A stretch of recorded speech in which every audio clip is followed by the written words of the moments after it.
Hi, I'm Dave Staples from Hanover, New Hampshire, and I've got two questions for you. First, I'd like to hear your thoughts on selling securities short and what your experience has been recently and over the course of your career. It's an interesting item to study because it's ruined a lot of people. It is the sort of thing that you can go broke doing. Bob Wilson, there's famous stories about him and Resorts International. He didn't go broke doing. In fact, he's done very well subsequently. But being short something where your loss is unlimited is quite different than being long something that you've already paid for. And it's tempting.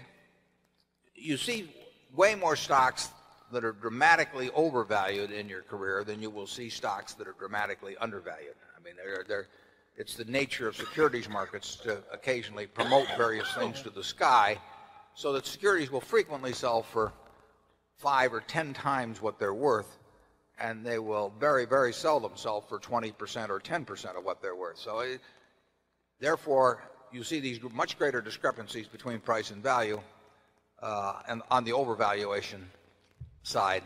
So you might think it's easier to make money on short selling. And all I can say is it hasn't been for me.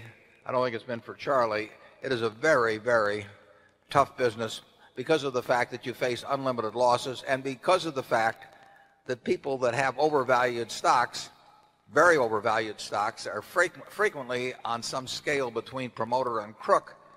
And that's why they get there.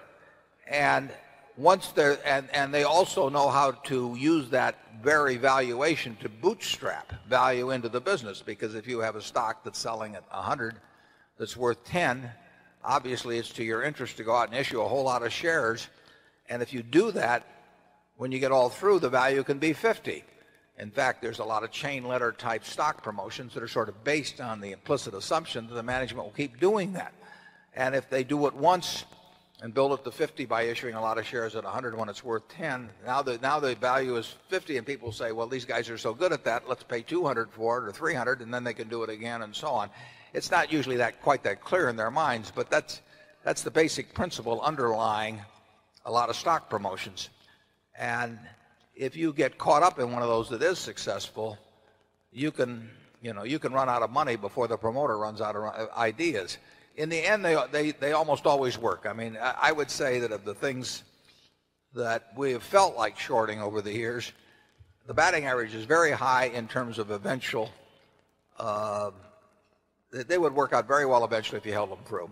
But it is very painful, and it's in my experience, it's a whole lot easier to make money on the long side. I had one situation, actually an arbitrage situation, when I was when I moved to New York in 1954, so it was about June or July of 1954, that involved a surefire type transaction, an arbitrage transaction. It had to work.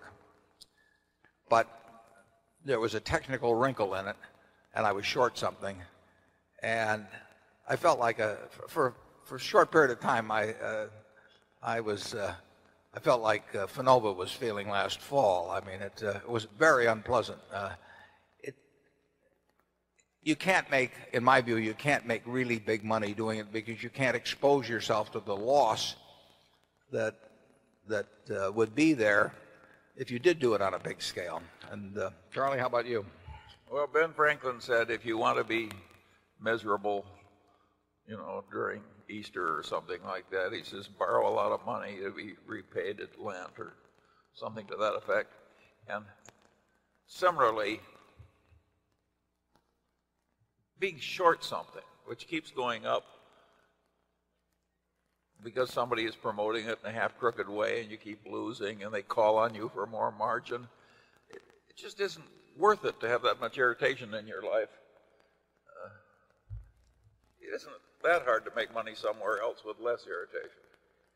It would never work on a Berkshire scale anyway. I mean, you could never do it for the kind of money that would be necessary to do it with in order to have a real effect on Berkshire's overall value. So it's not something we think about.